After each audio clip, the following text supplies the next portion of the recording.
오늘은 마태복음 6장을 묵상하도록 하겠습니다. 마태복음 6장은 주님이 가르친 주기도문을 중심으로 기록되어 있습니다. 기도의 중요성에 대해서 우리가 묵상해 볼 수가 있습니다. 아담이 타락하기 전에는 하나님과 교제하면서 모든 복을 누리고 하나님과 대화로 교제가, 기도가 늘 항상 이루어졌습니다.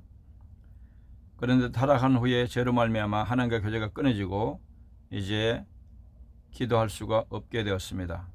이제 마귀의 종이 되고 마귀의 지배 아래 있게 된 것입니다.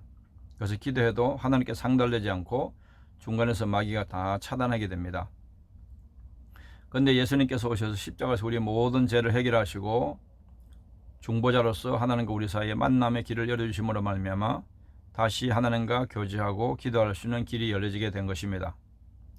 그래서 요한복음 14장 6절에 보면 오직 예수님을 통해서 하나님과 모든 관계가 연결된다고 말하고 있습니다. 이제 성령께서 예수님의 복음을 깨닫게 하셔서 믿게 할 때 하나님의 자녀로서 성령의 인도를 받아서 기도할 때 우리의 모든 기도가 하나님께 상달이 되고 응답이 되는 것입니다. 계율을 보시면 구제에 대한 가르침, 주기도문에 대한 가르침, 보물을 하늘에 쌓아두라는 가르침, 의식주보다 먼저 그의 나라와 그 의를 구하라는 우선순위에 대한 말씀 등을 기록하고 있습니다. 내용 요약을 보시면 6장의 내용은 구제, 기도, 금식, 재물, 의식주 문제 등에 관한 말씀입니다. 한마디로 성도들이 신앙생활을 할 수가 있습니다. 결론은 너희는 먼저 그의 나라와 그 의를 구하라고 말씀하고 있습니다. 주님은 너희의 신앙관, 인생관의 목적을 그의 나라와 그 의를 구하는 데 두어라. 이는 하나님의 나라와 그의 의가 성도들의 일상의 삶 가운데 구체적으로 실현되어야 한다는 말씀입니다. 1절에서 18절, 1절은 6장 전체를 해석하는 열쇠와 같은 말씀입니다. 핵심은 너희 의가 무엇인가 하는 점에 있습니다. 이 의가 너희 아버지와 관련되어 있기 때문입니다. 주님이 말씀하시는 의란 하나님께 인정함을 받고 아벨의 제사처럼 연락하심을 받는 것을 의미합니다. 이 한 절 속에 하나님과 사람이 등장합니다. 사람에게 보이기 위해서 또는 인정을 받기 위해서 한 구제는 선언될지언정 하나님이 인정하는 의는 아니라는 말씀입니다. 6장의 내용은 한마디로 하나님 앞에 인정함을 받도록 하라는 말씀입니다. 선행과 의에는 차이가 있습니다. 불신자란 선행은 할 수 있어도 의는 행할 수가 없는 자들입니다. 주님이 말씀하신 의인은 그의 나라와 그의 의를 위하여 헌신한 모든 것이라고 정의할 수 있습니다. 바리새인처럼 사람에게 보이려고 행하면 자기 의를 위한 것이지 하나님의 나라와 그 의를 위한 것은 아닌 것입니다. 사람에게 보이려는 인간 심리는 사람 중심인 인본주의 사상이고 자기를 사랑하는 자기 중심적인 신앙입니다. 구제, 기도, 금식을 어떻게 해야 하는가? 하나님이 받으심직한 것이 될 수가 있는가? 첫째, 사람에게 보이려고 즉 자기 자신을 나타내기 위해서 하지 말라고 경계하고 있습니다. 둘째, 은밀하게 하나님의 영광을 위해서 하라고 말씀합니다. 셋째, 은밀하게 한 것은 아버지께서 갚으신다고 말씀합니다. 하나님 나라 건설에 이바지했기 때문입니다.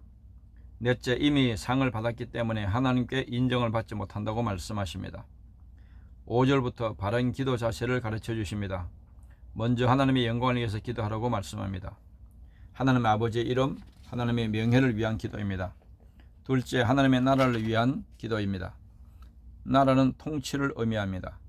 하나님이 통치하시는 그곳에는 하나님의 나라가 임하여 있는 것이고 만일 사탄이 지배하게 있다면 그곳이 사탄의 왕국인 것입니다. 셋째, 하나님의 뜻을 위한 기도입니다. 그 뜻은 하나님의 나라와 의를 위한 것입니다. 이 세 가지 기도의 목적, 하나님의 이름과 하나님의 나라와 하나님의 뜻은 불가분의 관계이고 결국 하나입니다.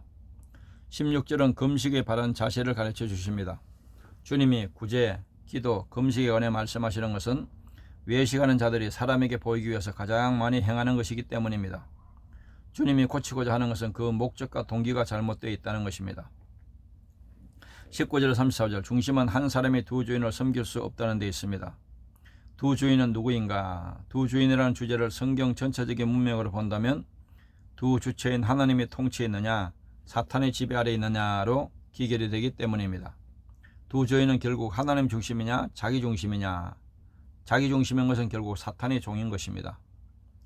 19절 20절도 둘 중 하나를 선택하는 결단을 촉구합니다. 어떤 사람은 땅에 쌓아두고 어떤 사람은 하늘에 쌓아두는가. 그 차이는 섬기는 주인이 다르기 때문입니다. 보물을 하늘에 쌓아두라 하시면 보물이 있는 곳에 마음도 있기 때문입니다. 하나님이 소유하시기를 원하시는 것은 우리의 마음입니다. 25절에서 34절까지는 의식주 문제입니다. 이 부분의 핵심은 염려입니다. 열쇠는 염려이지만 핵심은 믿음입니다. 염려는 마음이 나누어졌다는 뜻입니다. 아버지를 신뢰하는 믿음이 적기 때문에 염려하게 되는 것입니다. 이방인들은 세상 나라에 속했으나 우리의 시민권은 하늘에 있습니다. 다른 점이 무엇인가? 첫째, 소속이 다릅니다. 둘째, 주인이 다릅니다. 셋째, 신분이 다릅니다. 넷째, 삶의 목적이 다릅니다. 이방인들은 의식주를 위해 염려하지만 너희는 그의 나라와 그 의를 위해 염려하라는 뜻입니다. 하나님의 나라와 하나님의 의, 여기에 중심이 있습니다. 주님은 이를 이루시기 위해서 오셨습니다. 이것이 하나님 나라 건설, 천국 건설입니다. 그 나라가 메시아 왕국입니다.